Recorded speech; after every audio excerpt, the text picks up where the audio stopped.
ঠিক তদ্রুপ আল্লাহ পাক রব্বুল আলামিনের বিশেষ কুদরতি ছায়া আছে। এখন হয়েছে সুন্দর, মাশাআল্লাহ।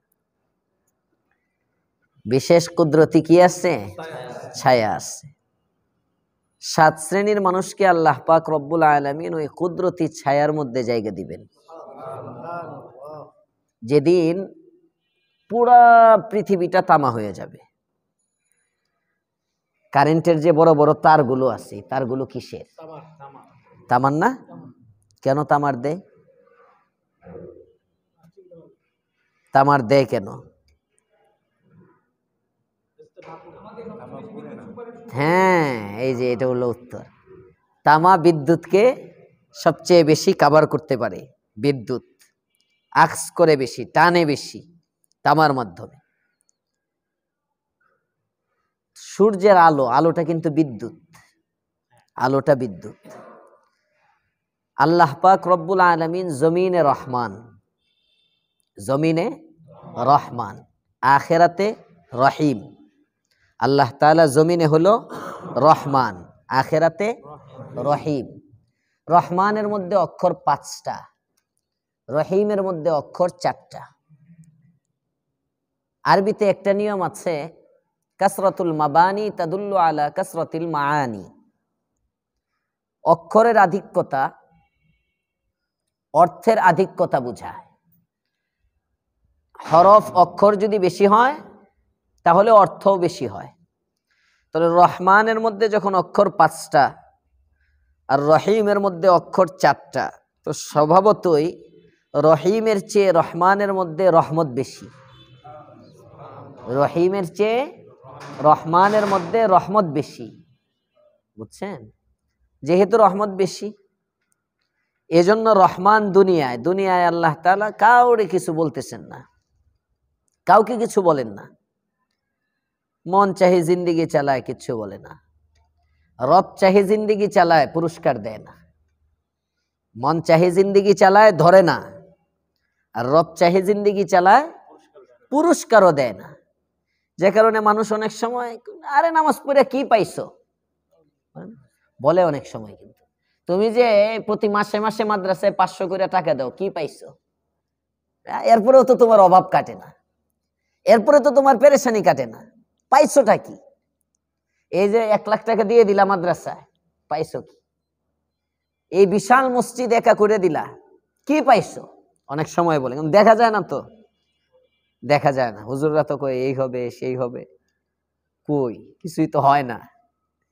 যে কারণে অনেক সময় মানুষ দিতে দিতে দিতে দিতে আশা ছেড়ে দেয়। পরে অনেক সময় চিন্তা করে, আসলেই তো কিছু তো পাই না।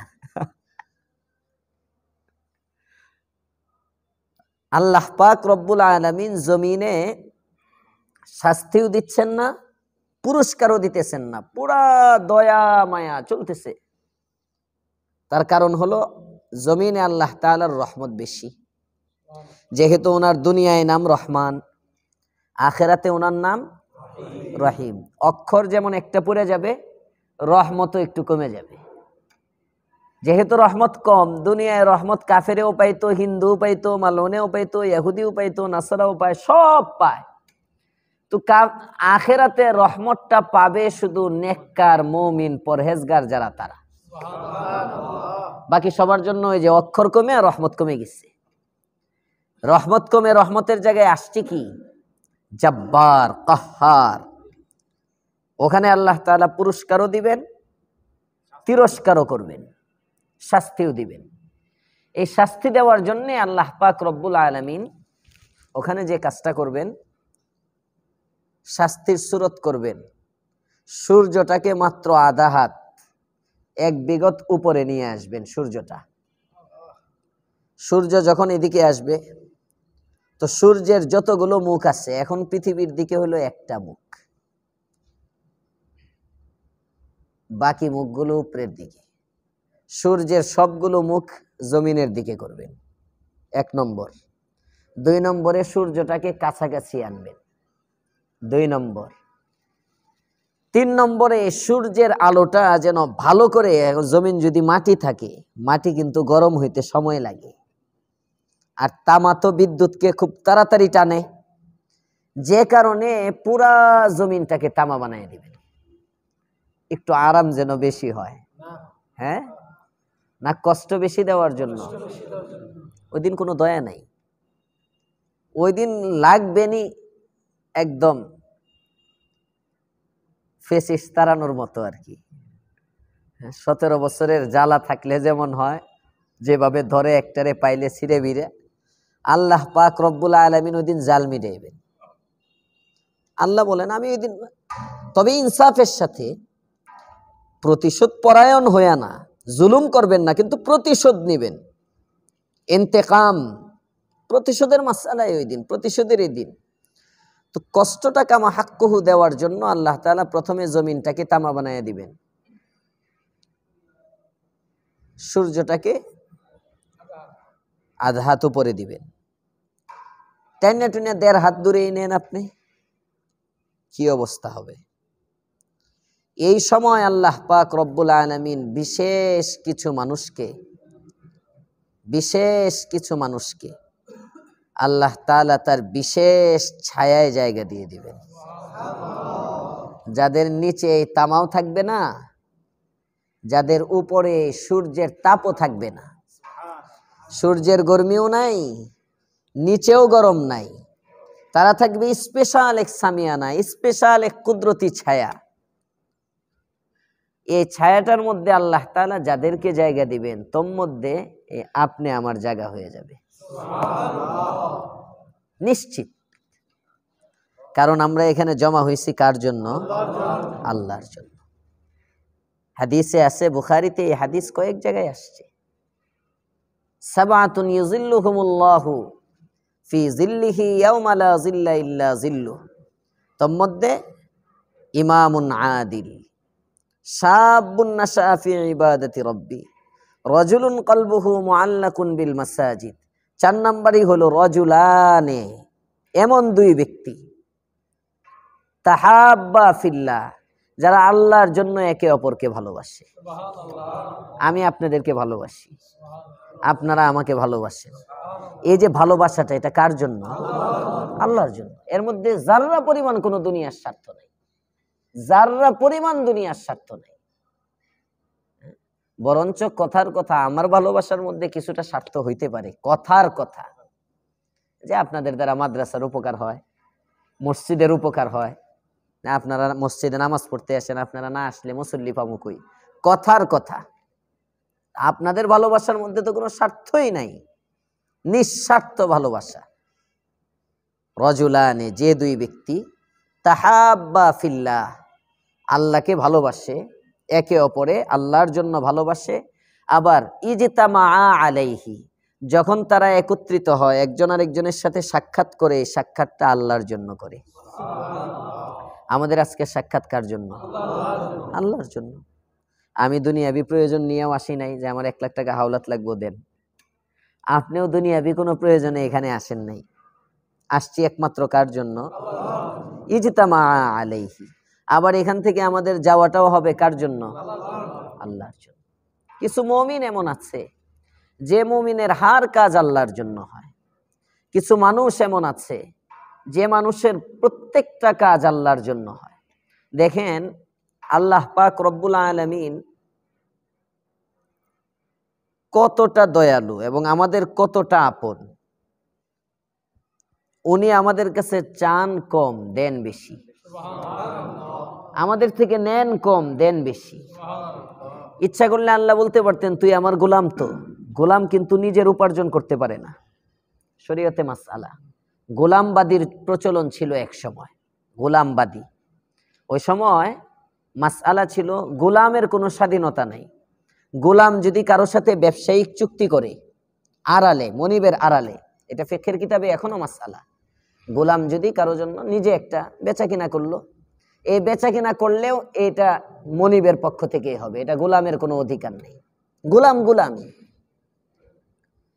মনে করেন আপনি 8 ঘন্টার জন্য একটা গোলাম নিলেন, তার ডিউটি 8 ঘন্টা, বাকি 12 ঘন্টা ঘুমাইব। ওই ঘুমের সময় সে চিন্তা করলো আমি না ঘুমাই একটু ব্যবসা করি, এটা আমি আলাদা জমাই না, ওই টাকাগুলোও মালিকের।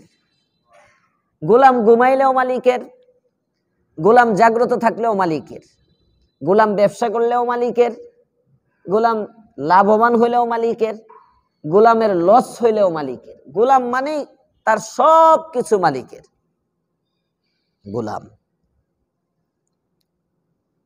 আল্লাহ পাক রব্বুল আলামিনের কিন্তু আমরা গোলাম, গোলাম না? আমরা আল্লাহর গোলাম। আব্দুন, আব্দুন আর গোলাম এমন একটা পরিচয়, এই পরিচয়টা আমাদের সবচেয়ে বড় পরিচয়। আল্লাহ তাআলা যদি কোনো ব্যক্তিকে গোলাম বলে ডাক দেয় সফল, সুবহানাল্লাহ।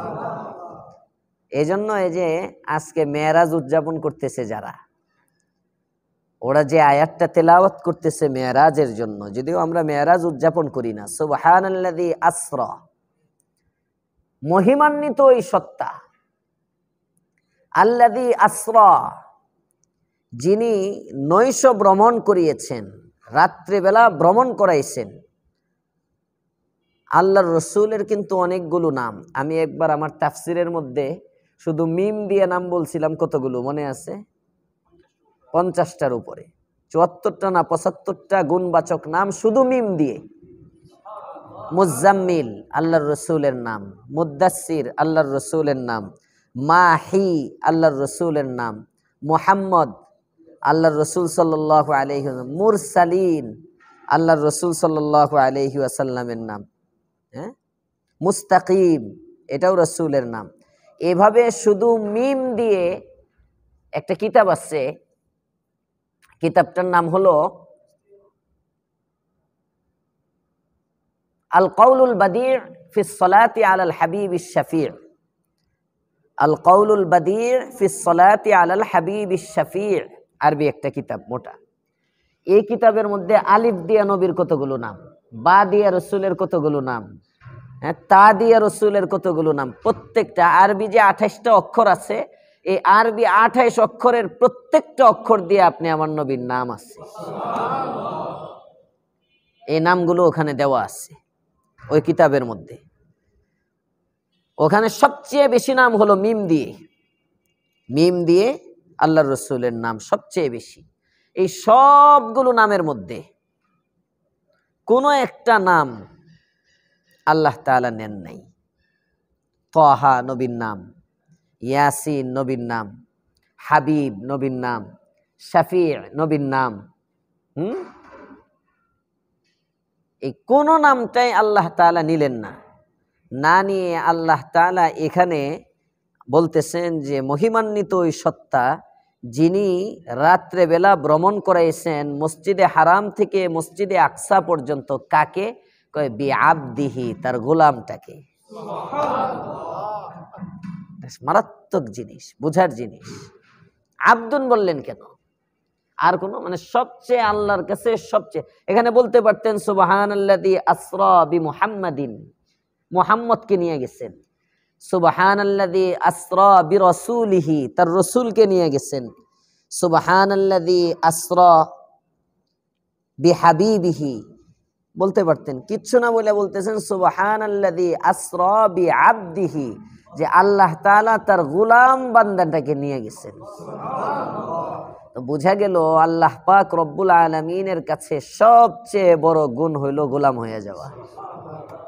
সবচেয়ে বড় গুণ, এর চেয়ে বড় কোনো গুণ আল্লাহ তাআলার কাছে নাই। ইমাম হওয়া, হ্যাঁ, মুবাল্লিগ হওয়া, এটাও রাসূলের গুণ। হাকিম হওয়া, এটাও রাসূলের গুণ। কাজী হওয়া, এটাও রাসূলের গুণ। এগুলো সব গুণ। তো এই গুণগুলোর মধ্যে আল্লাহ পাক রব্বুল আলামিনের কাছে সবচেয়ে দামি গুণ কোনটা? গোলাম হওয়া, গোলাম, বান্দা হওয়া।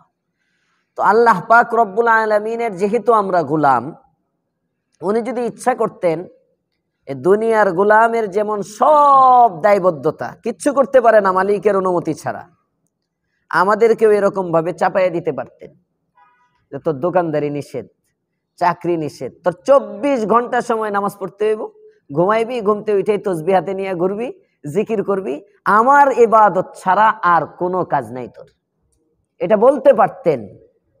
কিন্তু কত দয়া করছেন আল্লাহ তাআলা, নিজে বলতেছেন, এই বান্দা, যখন মসজিদে আজান হবে তখন মসজিদে আসো, আয়েশা নামাজটা পড়ো, আর ফাইজা কুজিয়াতিস সালাত, যেই মাত্র নামাজটা শেষ, একটু দেরি করো না, ফান্তাশিরু ফিল আরজ, তাড়াতাড়ি তোমার দোকানে চলে যাও। ফান্তাশিরু ফিল আরজ, তুমি যদি ব্যবসায়ী হও দোকানে যাও, একটু দেরি করো না। ইজা কুজিয়াতিস সালাহ ফান্তাশিরু ফিল আরজ।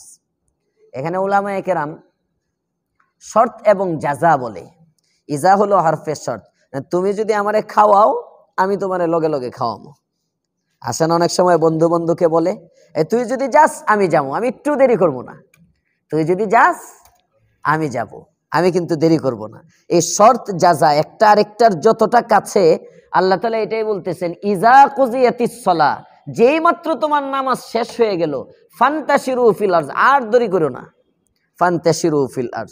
এবার তুমি ব্যবসা যদি করো দোকানে চলে যাও, চাকরি করো অফিসে চলে যাও, কৃষি কাজ করো ক্ষেতের মধ্যে চলে যাও, মৌলবী মানুষ মাদ্রাসায় পড়াইতে যাও, যা মন চায়, মানে দুনিয়া। ফান্তাশিরু ফিল আরজ। তবে একটা কাজ করো শুধু, এই দোকানে বাজারে হাটে যেখানেই যাও, ওখানে ওয়াবতাগু মিন ফাজলিল্লাহ, আমি আল্লাহ থেকেই যে হয় এটা মনে রাখো।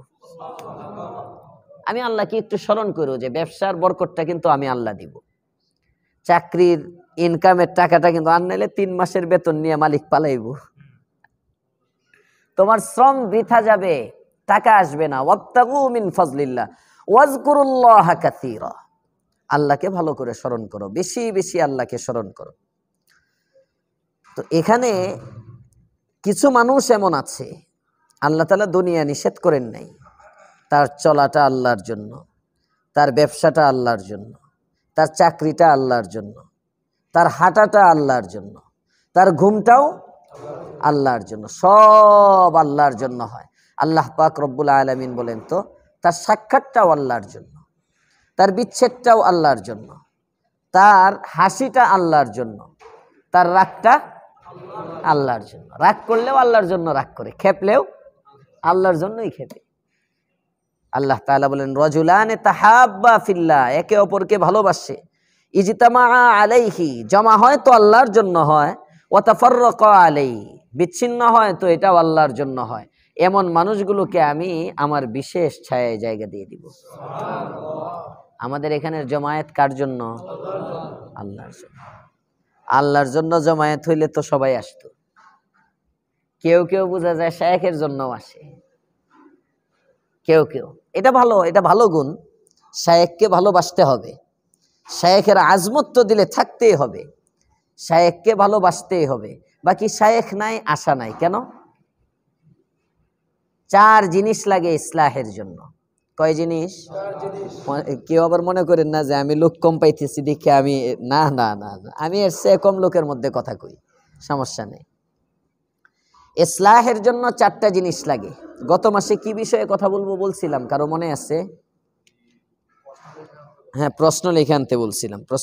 প্রশ্ন এটা তো পরের জিনিস। আর তো আরেকটা কি বলছিলাম ভুলে গেছি, মনে নেই।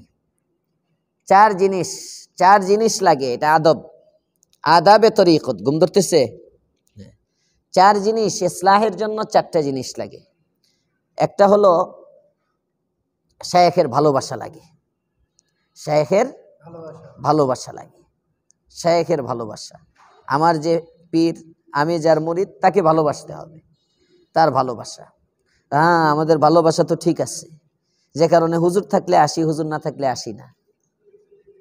হুজুর থাকলে আসলাম, হুজুর না থাকলে আসলাম না। এটাও তো একটা ভালোবাসার বহিঃপ্রকাশ। হ্যাঁ, এটা একটা ভালোবাসার বহিঃপ্রকাশ না?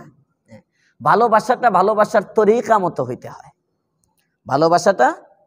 ভালোবাসা আল্লাহর রাসূল সাল্লাল্লাহু আলাইহি ওয়াসাল্লামকে ভালোবাসেন আবু বকর, আল্লাহর রাসূল সাল্লাল্লাহু আলাইহি ওয়াসাল্লামকে ভালোবাসেন ওমর। আবু বকর মনে হয় ওমরের চেয়ে একটু কম ভালোবাসতো। হ্যাঁ হ্যাঁ হ্যাঁ, না বেশি? বেশি। কেমন বেশি?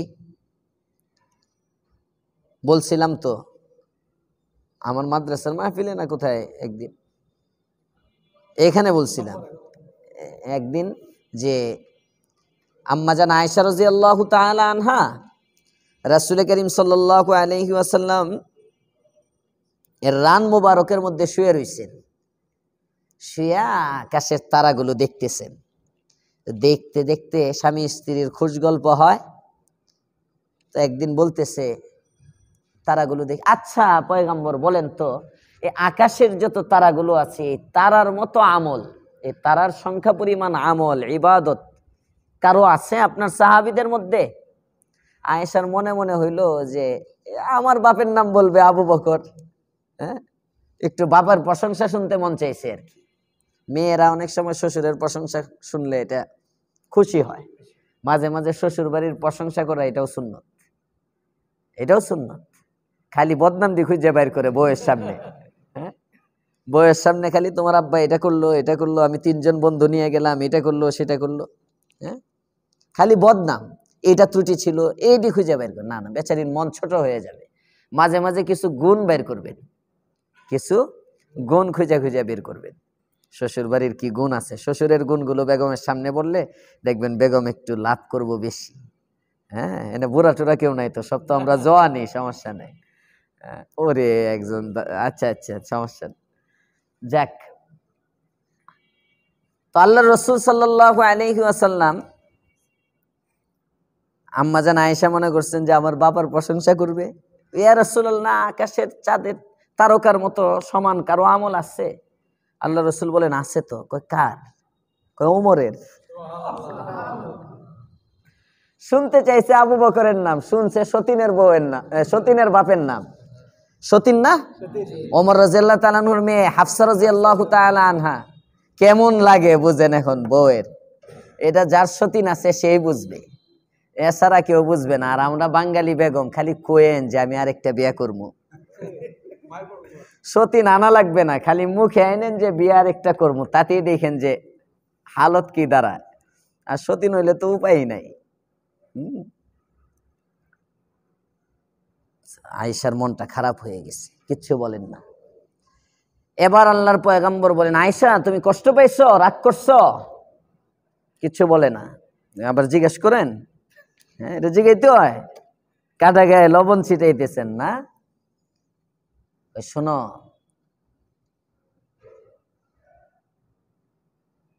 আবু বকরের আমল আর উমরের আমল তুমি প্রশ্ন করছো তো আকাশের তারকারাজির সমান আমল কার?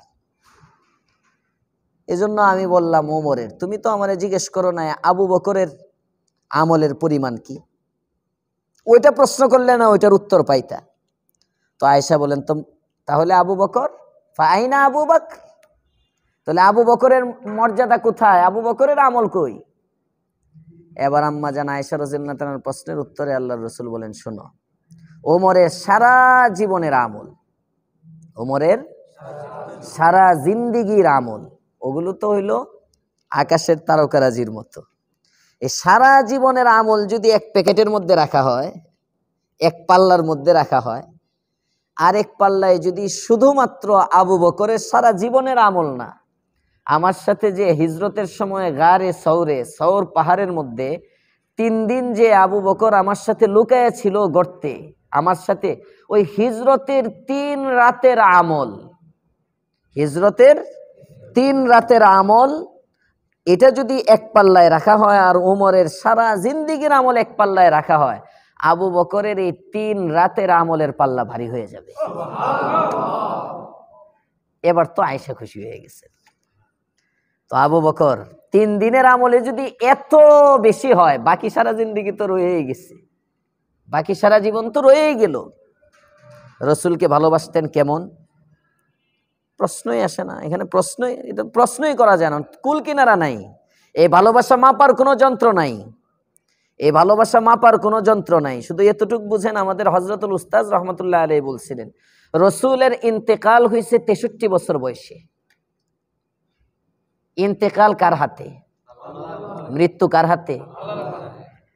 কিন্তু আবু বকর যেহেতু কদম কদম কদম কদম আমার নবীকে পছন্দ করতেন এবং প্রত্যেকটা কাজে নবীকে ফলো করতেন, তো আল্লাহ তাআলা আবু বকরের মৃত্যুটা সেম রসুল যতদিন হায়াত পাইছেন ঠিক 63 বছর এই কয়দিন বয়সে আবু বকরের ইন্তেকাল হয়েছে। মানে আল্লাহ কেমন যেন বুঝাইয়া দিচ্ছেন যে জীবদ্দশায় যেমন তোমার নবীকে অনুসরণ করো, মৃত্যুর দিনের ক্ষেত্রেও আমি তোমাকে নবীর অনুসারী বানায় ফেললাম। এতটা ভালোবাসতেন। তো তো ভালোবাসার তরিকা কি? ওমরও ভালোবাসে, আবু বকরও ভালোবাসে। আল্লাহ রসুল সাল্লাল্লাহু আলাইহি ওয়াসাল্লাম অসুস্থ, বুখারীর হাদিস। পয়গম্বর ফজরের নামাজের সময় হযরতে আনাস রাদিয়াল্লাহু তাআলা আনহু বলেন, 3 দিন পর্যন্ত আমরা নবীর চেহারা দেখি না। 17 দিন যাবত নবী অসুস্থ।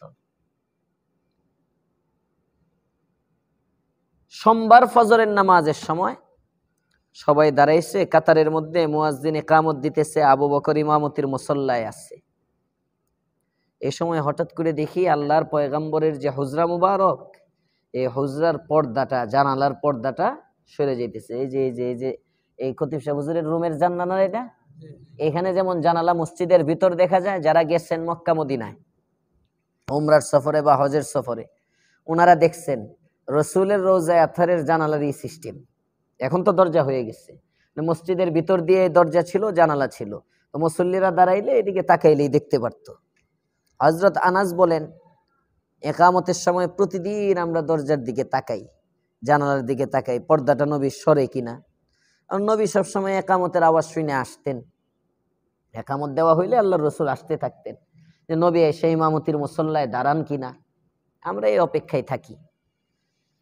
তো সোমবার দিন ফজরের নামাজের পরে, ফজরের নামাজের সময় যখন ইকামত শুরু হলো, হঠাৎ করে তখন দেখি আল্লাহর রসুলের পর্দাটা নড়ে উঠছে। তো আস্তে আস্তে পর্দা সরছে। আনাস বলেন, আমি তাকাইছি, দেখি নবীর চেহারাটা। অনেকদিন পরে দেখছি, তো আমার কাছে মনে হয়েছে কাআন্নাহা ওয়ারাকাতু মুসহাফ, কেমন যেন একটা কোরআনের পাতা জান্নাত দিয়ে ভাইসে উঠছে। নবীর চেহারার দিকে তাকিয়ে রইলাম, নবীকে দেখলাম। আল্লাহর রসুল মুস্কি হাসি দিলেন, এরপরে উপর দিকে তাকাইলেন, পর্দাটা আবার সরাইয়া দিলেন। এটাই রসুলকে সাহাবায়ে কেরাম শেষ দেখা। আবু বকর সিদ্দিক নামাজ পড়াইলেন। এর আগ পর্যন্ত আবু বকর কখনো দূরে যান না। চিন্তা করেন যে নবী যে কোনো সময় অসুস্থ, ইন্তেকাল হয়ে যেতে পারে, কাছে কাছে থাকেন, কাছে কাছে থাকেন। ভক্ত যারা, যে যাকে ভালোবাসে, এ মরার সময় কাছে কাছে থাকে। আমার দাদা শেখ হযরত ফকিউল উম্মাহ মুফতি মাহমুদ হাসান গাঙ্গুহি রহমতুল্লাহ আলাইহি, ইউসুফ তাওলাবী সাহেব আমার শেখ, তো ওনার শেখ যিনি দারুল উলুম দেওবন্দের মুহতামিম সাহেব, যিনি আবুল কাসিম নোমানী সাহেব, ওনারও শেখ উনি। ইব্রাহিম আফ্রিকি সাহেব, ওনারও শেখ উনি। ইব্রাহিম আফ্রিকি সাহেব আফ্রিকায় এক মাদ্রাসা করছেন। ফকিউল উম্মাহ মুফতি মাহমুদ হাসান গাঙ্গুহি রহমতুল্লাহ আলাইহি যেন যখন অসুস্থ, ইন্তেকালের 2-3 মাস আগে খুব অসুস্থ, তখন ইব্রাহিম আফ্রিকি সাহেব তাড়াতাড়ি করে একটা বুদ্ধি করে ফকিউল উম্মাহকে নিয়ে গেছেন আফ্রিকায় চিকিৎসার জন্য। দেওবন্দে চিঠি লিখলেন, উনি দেওবন্দের মুফতি আজম ছিলেন, প্রধান মুফতি। পীর ভাইদের কাছে, যে ভাই আমার এখানে ভালো সুযোগ সুবিধা আছে, হসপিটাল চিকিৎসার মান ভালো ইন্ডিয়ার চেয়ে, পাঠিয়ে দেন আমার কাছে, হুজুরকে নিয়ে আসি, ভিসা কইরা হুজুরের চিকিৎসা এখানে করি। উদ্দেশ্য হলো ইব্রাহিম আফ্রিকি সাহেব সিমটম দেখে বুঝছেন যে ফকিউল উম্মাহ মনে হয় মারা যাবেন, বেশি দিন মনে হয় বাঁচবেন না। আর ফকিউল উম্মাহ মুফতি মাহমুদ হাসান গাঙ্গুহি রহমতুল্লাহ আলাইহির ওসিয়ত ছিল, শরীয়তের মধ্যে লাশ এটা স্থানান্তর করা নিষেধ, কবিরা গুনাহ। যে জায়গায় মারা যাবে ওই এলাকায় দাফন হবে, এটা হলো মাসআলা। যে জায়গায় মারা যাবে ওই এলাকায় দাফন হবে। এখন আমরা যেহেতু গুরুস্থান মনুস্থান নাই, গ্রামে গঞ্জে নিয়ে যায়, এটা ভিন্ন মাসলা। যে এলাকায় যদি আম গুরুস্থান থাকে, তাহলে নিয়ম অনুযায়ী ওখানেই দাফন করতে হবে, এলাকা ছাড়া করা যাবে না। ফকিউল উম্মাহ মুফতি মাহমুদ হাসান গাঙ্গুহি, উনি তো সুন্নতের পাবন ছিলেন, এতটা সুন্নতের মুত্তাবি ছিলেন, উনি ওনার মুরিদদেরকে ওসিয়ত করছিলেন, এই শোনো, আমি যদি রেল লাইন চলতে চলতে চলন্ত ট্রেনের মধ্যে যদি আমার মৃত্যু হয়ে যায়, চলন্ত ট্রেনে, এই ট্রেনটা পরে সামনে যে স্টেশনের মধ্যে গিয়ে থামবে, ওই স্টেশনের মধ্যে আমারে নামায়া আশপাশে কোথাও আমাকে দাফন করে দিবা। চিন্তা করবা না হুজুর তো এক গন্তব্যে যাইতেছিল, অন্তত ওই গন্তব্য পর্যন্ত নিয়ে যাই, এটা চিন্তা করবা না। আমার গন্তব্যের চেয়ে সুন্নতের দাম বেশি। এভাবে ওসিয়ত করা ছিল, যে কারণে ইব্রাহিম আফ্রিকি সাহেব বুঝছেন বিশ্বা হুজুর তো মারা যাবেন, উনি বুদ্ধি করে ওনারে নিয়ে গেছেন সাউথ আফ্রিকা, ওনার মাদ্রাসার পাশে ডাক্তার। উদ্দেশ্য হইল হুজুর এখানে মরলে এই লাশ আর দেওবন্দ নিতে পারবে না, আমার মাদ্রাসার পাশে হুজুরের দাফন করব, সারা জিন্দেগি হুজুরের কাছে আমি থাকলাম, আমার শায়েখকে আমার কাছে রাখলাম। এটা হলো ভক্তি, মোহাব্বত। ইব্রাহিম আফ্রিকি সাহেবকে ওখানে, ইব্রাহিম আফ্রিকি সাহেব ফকিউল উম্মাহকে নিয়ে গেলেন, ঠিকই 2-3 মাস ওখানে হজরত রইলেন। এরপরে হজরতের ইন্তেকাল হয়ে গেল। ইন্তেকাল হওয়ার সাথে সাথে দারুল উলুমের শুরা যারা, তারা বসলো। বসার পরে বলল যে হজরতের লাশ নিয়ে আসো। আইনা মাকবারায়ে কাসেমিয়া, দারুল উলুম দেওবন্দের পাশে আম গুরুস্থান আছে মাকবারায়ে কাসেমিয়া, এটার নামই দেওয়া মাকবারায়ে কাসেমিয়া। ওখানে হজ্জাতুল ইসলাম কাসেম নানুতুবির কবর, মাহমুদ হাসান দেওবন্দি রহমতুল্লাহ আলাই, তারপরে হুসেন আহমদ মাদানী রহমতুল্লাহ, দারুল উলুম দেওবন্দের বড় বড় আকাবির হজরত যারা, সবার কবর ওখানে। এই জায়গায় হজরতের কবর দেওয়া হবে, লাশ নিয়ে আসো। তখন ইব্রাহিম আফ্রিকি সাহেব বললেন যে ভাই, আপনারা যে লাশ নিতে বলতেছেন, হজরতের খলিফা আপনারা, তো শেখের যে ওসিয়ত ছিল, এই ওসিয়ত কি আপনাদের মনে নাই? তখন সবাই বললেন যে ভাই ঠিক আছে, লাশ আনা যাবে না, আমরা আসতেছি জানাজা পড়ার জন্য। তো দেওবন্দ থেকে একটা প্রতিনিধি দল গিয়ে ওখানে জানাজা হইলো, ওই জায়গায় হজরতের কাফন দাফন হইল। যারা মুহাব্বত করে তারা কাছে কাছে থাকে, যখন বুঝে লোকটা হয়তো চলে যাবে। আর আমাদের মুহাব্বতের হালত হইল এই, যদি গুরুতর অবস্থা বুঝে দূরে যায়। রাস্তায় একজন পড়ে রয়েছে, দূরে যায়, মরে যায় বলুকটা, এর কাছে যায় না, কই যায়? দূরে। না জানি আবার মামলা খাইতে হয় এটার পাশে, বইলে যে তুই বুধ মারছস। বাহার হাল, হযরত আবু বকর সিদ্দিক এই জন্য যান না, 17 দিন পর্যন্ত কোথাও যান না। হঠাৎ করে ওই দিন যখন রসুলকে একটু হাসি দেখলেন, ফজরের নামাজের পরে ঘরে গেলেন, নবীকে বললেন, ইয়া রাসূলুল্লাহ আমি যাই একটু, আমার গ্রামে আরেকটা বউ ছিল। আবু বকর সিদ্দিকের দ্বিতীয় স্ত্রী ছিলেন, একটু দূরে ছিলেন, ওখানে গিয়ে একটু মুলাকাত করে আসি। রসুল বললেন যাও। হযরত সিদ্দিক একবার মাত্র মদিনার বর্ডারের কাছে, ওখানে যে আবু বকরের বাড়ি, ওখানে গেলেন, অমনি খবর পাইলেন আল্লাহর রসুলের ইন্তেকাল হয়ে গেছে। বুঝেন, সাথে সাথে বাড়িতে আর ঢুকলেন না, ওখান থেকে বের হয়ে চলে আসলেন। গেটের থেকে আসলেন, আয়েশা গেলেন, আল্লাহর পয়গম্বরের হুজরা মুবারকের মধ্যে ঢুকলেন। আম্মা জান আয়েশা কাছে বসা, চাদর দিয়া ঢাকা পয়গম্বরের শরীর। চাদরটা সরাইলেন, কপালের মধ্যে একটা চুমা দিলেন। চুমা দিয়া বললেন, আপনি জীবদ্দশায় যেমন পবিত্র, আপনি মৃত্যুর পরেও তেমন পবিত্র। চুমা দিয়ে বের হয়ে চলে আসলেন। রাসূলের ইন্তেকাল হয়ে গেছে নিশ্চিত হইলেন। এদিক দিয়ে মসজিদে নববীতে যখন আসছেন, হুজরাত থেকে বের হয়েই দেখেন মসজিদে নববীতে হুলুস থুলুস কাণ্ড। ওমরে দাঁড়ায় গেছে, তরবারি একটা লইয়া, হুতা এলামো সব, খালি কে মরছে টুরছে কি, একেবারে মোহাব্বতে নবী মরছে যে বলবে একদম শেষ। বুখারীতে আসছে 1.5 পৃষ্ঠার মতো এই হাদিস, লম্বা পুরাটা। আল্লাহ রসুল সাল্লাল্লাহু আলাইহি ওয়াসাল্লামের সাহাবী হযরত আবু বকর সিদ্দিক আসছেন, এসে দেখে ওমর জিজ্ঞাসা করে, আবু বকর বলেন আপনি নবী কি মারা গেছেন? নবী কি মারা গেছেন? আবু বকর চিন্তা করে, এখন যদি আমি কইতে যাই তাহলে তো আমারই হতে লাগবে।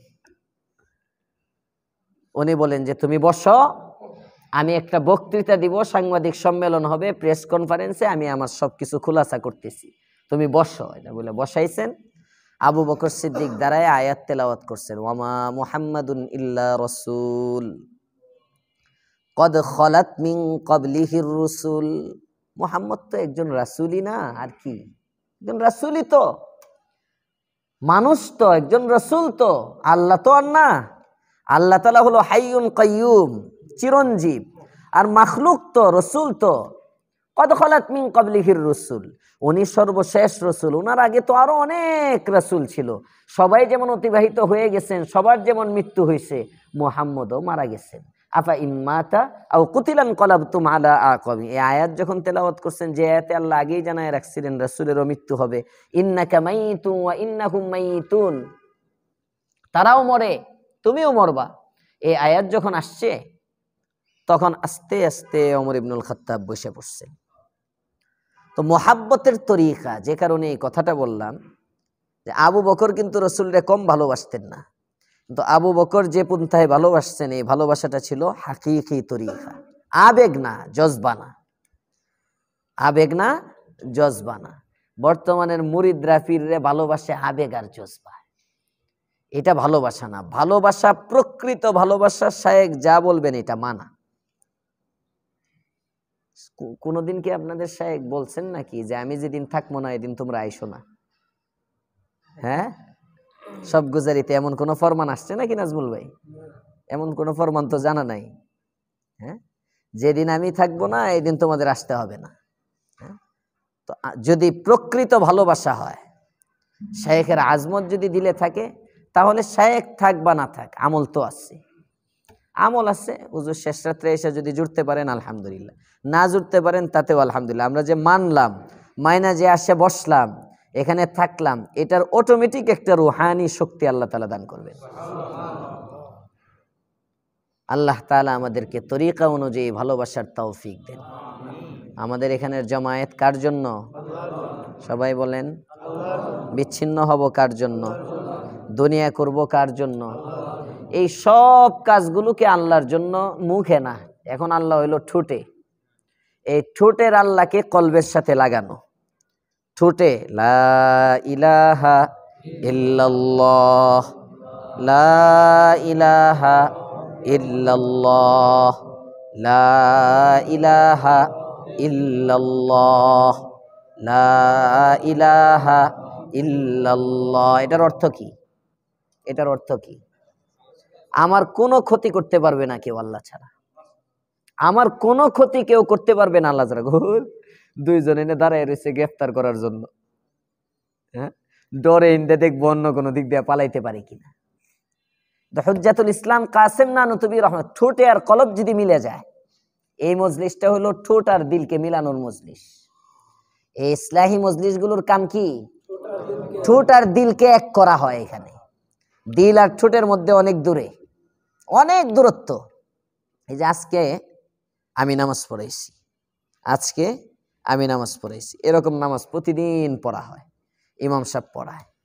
জিজ্ঞেস করবেন একদম আমারে জিগায়েন বা আপনি আরেকজন ইমাম রে জিগায়েন, হুজুর কে লেগে নামাজ পড়াইছেন? এটা আমার চাকরি, পড়াইতে হবে। খতিব সাহেব নাই, খতিব সাহেব থাকলে খতিব সাহেব পড়ায়, খতিব সাহেব নাই, আমার তো আমি যখন তাফসির করতে আসছি নামাজ তো আমিই পড়াবো। এটাও কিন্তু একটা উত্তর, এটাও একটা উত্তর। আরেকটা হলো যে না, আল্লাহর জন্যই আমি নামাজ পড়ছি। আজকে আমরা যারা নামাজ পড়ছি, আমরা কয়জনের নামাজ আল্লাহর জন্য পড়ছি চিন্তা করে দেখেন। হুদা ফাও আইসনি মুসলমান পড়ি, আজান দিচ্ছে তো নামাজ না পড়লে দেখা যায় কেমন? হুজুর না আমি আলেম না, মানুষ কি বলবে খতিব সাহেবের ছেলে নামাজ পড়ে না, মুফতি সাহেব নামাজ পড়ে না, ইমাম সাহেব নামাজ কাজা করে, আরে তবলিগের 3 চিল্লার সাথে নামাজ কাজা করে, মানুষ কি বলবে? কয়দিন নামাজের আগে চিন্তা করছি যে নামাজটা আল্লাহর জন্য পড়তেছি, কয়দিন এই নিয়তকে তাজদিদ করছি যে আমি ওযুটা করতেছি আল্লাহর জন্য, আমি ওযুটা করতেছি আল্লাহর হুকুম। ইযা কুনতুম ইলাস সালাহ ফাগসিলু ওয়ুজুহাকুম, ফাগসিল আগে চেহারা দাও, ওয়া আইদিয়াকুম ইলাল মারাফিক ওয়ামসাহু বিরুসিকুম ওয়া আরজুলাকুম ইলাল কাবাইন। আল্লাহর হুকুম ওযু করো, তো আমি আল্লাহর হুকুম বাস্তবায়নের জন্য ওযু করতেছি। আল্লাহর হুকুম নামাজ, এই জন্য আমি নামাজ পড়তেছি। কয়দিন নিয়তকে তাজদিদ করছি, দেখা যাবে নাই। হুদাই চাকরি, বেতন না দিলে ইমাম সাহেব পাওয়া যাইব বুঝি? 2 মাসের বেতন না দিলে ইমাম সাহেব নাই। তো আল্লাহর জন্য কি? আল্লাহর জন্য কি করলাম? আল্লাহর জন্য কি করলাম? কি নিয়ে যাব কবরে? মুমিনের সব কাজ কার জন্য হবে? এই কলব আর ঠোঁট, এই দুইটাকে এক করা। এই দুইটাকে কি করা? আমার মুখে যেমন লা ইলাহা ইল্লাল্লাহ, এটার অর্থ কি? আল্লাহ ছাড়া কোনো ইলাহ নেই, এটা অর্থ না। আল্লাহ ছাড়া আমার কেউ ক্ষতি করতে পারবে না, আল্লাহ ছাড়া আমার কেউ ক্ষতি করতে পারবে না। ইয়াকিন। বাদশা খুতবাতে জুলফিকারের মধ্যে আছে, বাদশাহ একজনরে জংলার মধ্যে রেখে আসছে, এক আলেম শাস্তি হিসাবে জংলায় বাঘের মুখের মধ্যে দিয়ে আসছে। ওখানে বাঘের সামনে রেখে বাদশার লোক দিয়ে ফালাইয়া চলে আসছে, খাইয়া ফেলবে।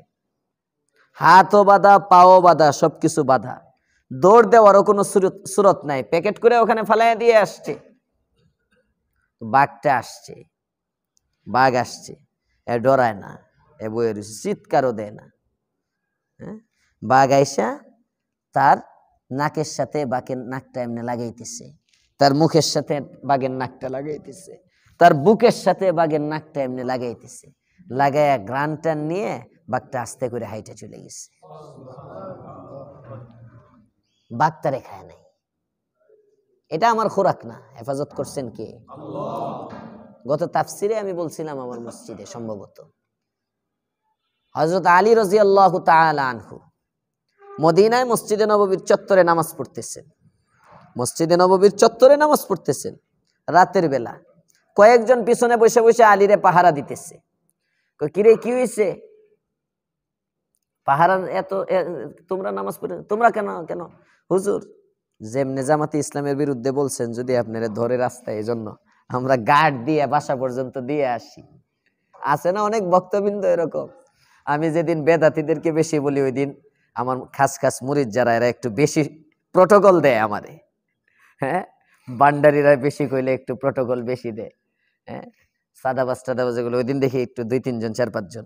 ফয়সাল তো আমার খাস মুরিদ, হ্যাঁ কয় একেবারে হুজুর আপনার আব্বা কইছে একদম রিক্সা পর্যন্ত না দিয়ে আপনারা যাইতেন। আমি তো, তুমি না রিক্সা পর্যন্ত দিলা, পরে রিক্সার পরে আমার হেফাজত করবে কি? তুমি না আমার রিক্সা পর্যন্ত দিয়ে আসলা। মাহফিলে একটা করা বয়ান দিলাম, বয়ানের পরে 10-15 জন। ভালুকা একদিন বয়ান করছি, বয়ানের পরে ওই সময় আওয়ামী লীগ সরকার ছিল, আরো 3-4 বছর আগে ভালুকা স্ট্যান্ডে যে ঐতিহাসিক তাফসিরুল কোরআন মাহফিল, ওইটা ছিল মনে হয় 14তম বছর। তো আমি গেছি, এখন তো বুড়া হয়ে যেতেছি, ওই সময় তো আরো গরম বয়ান করতাম বিয়ের আগে, কারণ এখন তো বাচ্চা কাচ্চায় বুড়া বানাই লাইতেছে। কারণ চিল্লান দিলে চিন্তা করি জেলখানাত গেলে আপনার আব্বা খুঁজবো। হ্যাঁ, স্বাভাবিক সংসার এমন, মানুষের সংসার অনেক সময় মানুষের বুড়া বানায় দেয়। যাত্রাবাড়ির খালু বলতেছে, আগে বিমানে উঠতে ডর লাগতো না, এখন বিমানে উঠলে ডর লাগে, যদি মরে যাই, যদি মরে যাই ডর লাগে। পরে আব্বা কয় বয়স বাড়তেছে, এখন তো মরবেনি। কয় না, এটা তো রাসূল হাদিসে বলছেন, মানুষের বয়স যত বাড়তে থাকবে তত দুনিয়ায় থাকার আশা বাড়তে থাকবে। জোয়ান মানুষ দেখবেন হুট করে কয় মরে যাবো, আরে এটা জোয়ানি। কিন্তু যখন বয়স আস্তে আস্তে হইতে থাকে তখন মরতে চায় না, তখন কয় না আরো বাঁচতাম, আরো বাঁচতাম, আরেকটু বাঁচতে পারতাম। এটা হলো বুড়া। এটা হাদিসে আল্লাহর রাসূল বলছেন যে বয়সও বাড়ে, বয়সের সাথে সাথে 2 জিনিস, দুনিয়ায় থাকার আশা বাড়ে আর সম্পদের লোভ বাড়ে। যখন তার সম্পদ দরকার তখন এত সম্পদের লোভ। দেখবেন জোয়ানরা ধুমায়া দান করে। এই মসজিদের মধ্যেও বা আমাদের মাদ্রাসার বদ্রী সদস্য জোয়ান বেশি, বুইরা কয়টা আছে? কয়জন বুড়া পাওয়া যায়? এই যে আমাদের মসজিদের সেক্রেটারি হিসেবে তো আমরা মাদ্রাসার বদ্রী সদস্য। কথার কথা যে মাসে মাসে 500 করে দিলে 6,000 টাকা তো ওনার জন্য ব্যাপার না। খতিব সাহেব হুজুরের মাদ্রাসা দিলাম, কিন্তু এটা আইব না, দাড়ি পাইকে গেছে যে, কারণ এখন 6,000 টাকা চিন্তা করবো, এটা আমার লাগবে। এটা বয়সের একটা হালত। জোয়ান মানুষ 30,000 টাকা দিয়ে দেয়, 50,000, 1 লাখ দিয়ে দিলাম খারার উপরে। তো যখন বয়স হইব 1 লাখ আসবে না, 1 লাখ দেবে না, তখন দিব 10,000, তখন দিব 5,000, তাও 3 দিন ইস্তেখারা কইরা। এটাই বাস্তবতা, রাসূল বলছেন। তো ওখানে বয়ান করলাম, বয়ানের মধ্যে যখন ওই আওয়ামী লীগ নিয়েও বললাম, আবার হিন্দুদেরকে নিয়েও কিছু বলছি। তো ওই এলাকাটার কিছু হিন্দু আছে। বয়ানের পরে আমার সুন্দর করে গাড়ি টাড়িতে উঠাই দিয়ে, কি হয়েছে, মানে তারা খুব পেরেশান, কয় যে গাড়ির গ্লাস টাস লাগাইয়া ঠিক মতো যায়।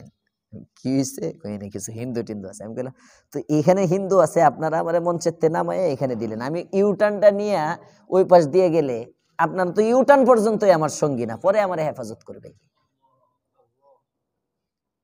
লা ইলাহা ইল্লাল্লাহ, লা ইলাহা ইল্লাল্লাহ, লা ইলাহা ইল্লাল্লাহ। এটা কলব এবং দিল একসাথে করা।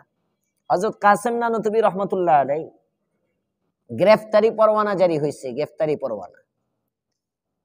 হযরত কাসেম নানুতুবি রহমাতুল্লাহ একজন আয়েশা বলতেছে, এই হুজুর আপনারে ধরতে আইতেছে, গ্রেফতার করতে, আপনি একটু পালান। হযরত কাসেম নানুতুবি রহমাতুল্লাহ আলাইহি বলেন যে না, ধরতে আসতেছে এজন্য পালাবো না। বাকি এরকম একটা ঘটনা হয়েছিল আল্লাহর রাসূলের সাথেও। আল্লাহর রসুলেরও কাফেররা গ্রেফতারি পরোয়ানা জারি করছিল, মুহাম্মদ রে কে ধইরা আনতে পারবা, কে আনতে পারবা, কোথায় গেল? তখন আল্লাহর রসুল সাল্লাল্লাহু আলাইহি ওয়াসাল্লাম 3 দিন লুকায়া ছিলেন গারে সাওরের মধ্যে। 3 দিন পরে পয়গম্বর বের হয়ে গেছিলেন। আমি সুন্নতের অনুসরণ করার জন্য 3 দিন আমি লুকায়া থাকতে পারি, এর বেশি আমি পারবো না। আচ্ছা হুজুর 3 দিনের জন্যই লুকান। 3 দিন লুকাইছেন, 3 দিন পরে বের হয়ে আসছেন, বের হয়ে চলে আসছেন। 2007-এ আমি যখন জামিয়া রহমানিয়াতে পড়ি, তখন যুগান্তর পত্রিকার মধ্যে একটা লেখা আসলো, নতুন এক জঙ্গি সংগঠনের আবির্ভাব ঢাকাতে। এই হেডিং দিয়ে নতুন এক জঙ্গি সংগঠনের আবির্ভাব হয়েছে মজলিসে দাওয়াতুল হক বাংলাদেশের নামে, যার গোপন বৈঠক হয়েছে রহমানিয়া আলিয়ান নূর রিয়েল মাদ্রাসা গত শুক্রবার সকাল 7টা থেকে 9টা পর্যন্ত। এই জঙ্গি সংগঠনের গুপ্ত কমিটি গঠন করা হয় ওখানে। এই কমিটির আমির নিযুক্ত করা হয়, আমিরুল উমারা হিসেবে নিযুক্ত করা হয় মাহমুদুল হাসান যাত্রাবাড়ি। আর কমিটির স্থানীয় আমির হিসাবে মোহাম্মদপুর থানাধীন আমির নিযুক্ত করা হয় মুফতি মনসুরুল হককে। এভাবে যুগান্তর পত্রিকায় একটা লেখা দিল 2007-এ। ওই লেখাটার পরেই মাহমুদুল হাসান সাহেবের তো মুসল্লিদের মধ্যেই আপনার এমপি মন্ত্রী সব, হুজুরকে নিয়ে যখন পত্রিকায় লেখা আসলো উনি সেন্ট্রাল মসজিদের খতিব, সাথে সাথে ওই দিক দিয়ে পরের দিন ইনকিলাবে লেখা দিল। এর পরের দিনই এরশাদ চাচা মাহমুদ সাহেবের সাফাই গায়া, বি চৌধুরী মাহমুদ সাহেবের সাফাই গায়া লেখা দিল। তারপরে আরো আওয়ামী লীগেরও যারা অনেকেই পত্রিকার পাতায় পাতায় বিভিন্ন পত্রিকায় হুজুরের পক্ষে, হুজুরকে আমরা কেমন দেখতেছি, এগুলো। মুফতি মনসুর সাহেবের তো আর এত ওই নেতা নাই। হুজুরকে অনেকে পরামর্শ দিল, হুজুর আপাতত ওয়ারেন্ট জারি হইতে পারে, আওয়ামী লীগ মাত্র ক্ষমতায় আসবে ভাব, খুব দেশে হুলুস্থুলুস চলতেছে, জঙ্গি ধরপাকড় চলতেছে, আপনাদের গ্রেফতার হইতে পারেন, আপনি একটু লুকায়া থাকেন। তখন মুফতি মনসুর সাহেব বললেন, লুকানো তো সম্ভব না, বাকি 3 দিন আমি কোথাও আত্মগোপনে থাকতে পারি নবীর সুন্নতের ইত্তেবায়ের জন্য, এটা আমার নিজের দেখা। তো হুজুর যে গাড়ি দিয়ে হুজুরকে এক বাসায় রাইখা যখন গাড়ি আসতেছে, ওই গাড়ি দিয়ে আসাদ গেট থেকে আমি হুজুরের ছেলে আমরা উঠে তারপরে মাদ্রাসায় গেছিলাম। তো এখনো আসছে মানুষ। কাসেম নানুতুবি রহমতুল্লাহ 3 দিন পরে বের হয়ে গেছেন। 3 দিন পরে যখন বের হয়েছেন, এখন তো সামনে সামনে চলেন, তো পুলিশ আসছে কাসেম নানুতুবিরে ধরার জন্য। আমি হইলে পুলিশ দেখলে কি করতাম, একটা দৌড় একেবারে। কাসেম নানুতুবি দেখতেছে পুলিশ আইতেছে, দেখে উনি দাঁড়ায় রয়েছেন, আয়সা জিজ্ঞেস করে, ভাই মৌলবী কাসেম কো পেহচানতে হো? এই পুলিশে আবার কাসেম নানুতুবিরে চিনে না। যে গায়ে मौलवी कासिम को पहचानते हो, চিনেন মৌলানা কাসেম নানুতুবিরে? हाँ भाई पहचानता हूँ, চিনি তো।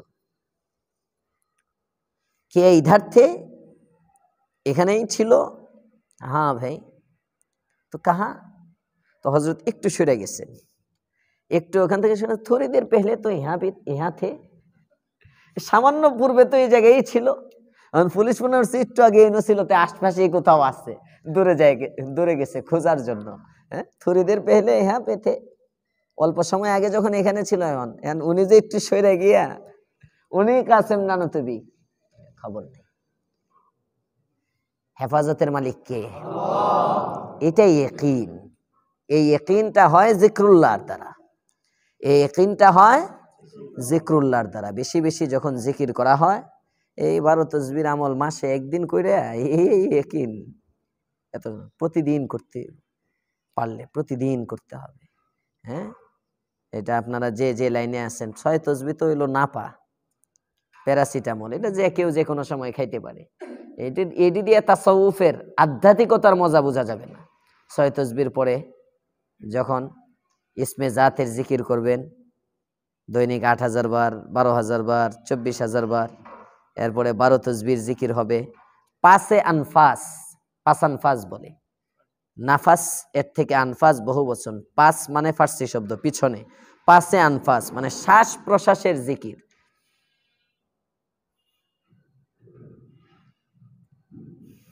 এই যে ধ্যান কইরা এই শ্বাসটা যাওয়া, যে এই প্রত্যেক শ্বাসে শ্বাসে প্রত্যেক শ্বাসে শ্বাসে আল্লাহু আল্লাহু, শ্বাস প্রশ্বাসে এভাবে ধ্যান করা। এটা প্রথম 40 দিন করতে একটু কষ্ট হইব, কিন্তু পরে যখন 40 দিন আপনি লাগাতার ধ্যানে নির্দিষ্ট পরিমাণ যখন এইভাবে আল্লাহু করবেন, এরপরে অটোমেটিক আপনার শ্বাসের সাথে সাথে আল্লাহু আল্লাহু আসতে থাকবে। আপনি ঘুমাইলেও কেউ যদি আপনার কানে লাগায়, দেখবেন কেমন যেন আল্লাহুর মতো আল্লাহুর মতো আওয়াজ আসে। আমি আমার উস্তাদদের পাইছি, আমার উস্তাদদের, অনেক উস্তাদের পাইছি, বুঝছেন? এইটা হলো তাসাউফের খুলাসা, জিকির, এর মাধ্যমে কলব এবং মুখকে এক বানানো। আল্লাহ আমাদেরকে এরকম হয়ে যাওয়ার তৌফিক দান করে। এজন্য বেশি বেশি জিকির করতে হবে। জিকিরের মজলিস, আমরা ওয়াজ শুনতে পারি বেশি, জিকির করতে পারি না। ওয়াজ 4 ঘন্টা শুনতে পারবো, কিন্তু জিকিরের দিয়ে পিছে নিজের কিছু করতে হবে, তাহলে দিল নরম হবে, দিল বনবে। দিল নরম হবে, দিলের মধ্যে পাওয়ার তৈরি হবে, আল্লাহ তাআলার সাথে মুহাব্বত তৈরি হবে, আল্লাহ তাআলার সাথে মুহাব্বত তৈরি হবে। আর যখন আল্লাহ তাআলার সাথে মুহাব্বত তৈরি হবে, মুহাব্বত এমন একটা পুঁজি, এই পুঁজিটা দিয়েই বান্দা জান্নাতে চলে যাবে। জান্নাতে যাওয়ার পুঁজি কি? মুহাব্বত। নামাজে নেবেন। আমার সন্তান দেখেন না, অনেক সন্তানে মোবাইল চায়, দেয় আদর করে। 5 বছরের বাচ্চা বাইনা ধরে, মোবাইল না দিলে স্কুলে যাবো না, দিয়ে দেয়। কেন দেয়? মুহাব্বতে দেয়, ভালোবাসায় দেয়, যা চায় তা দেয়।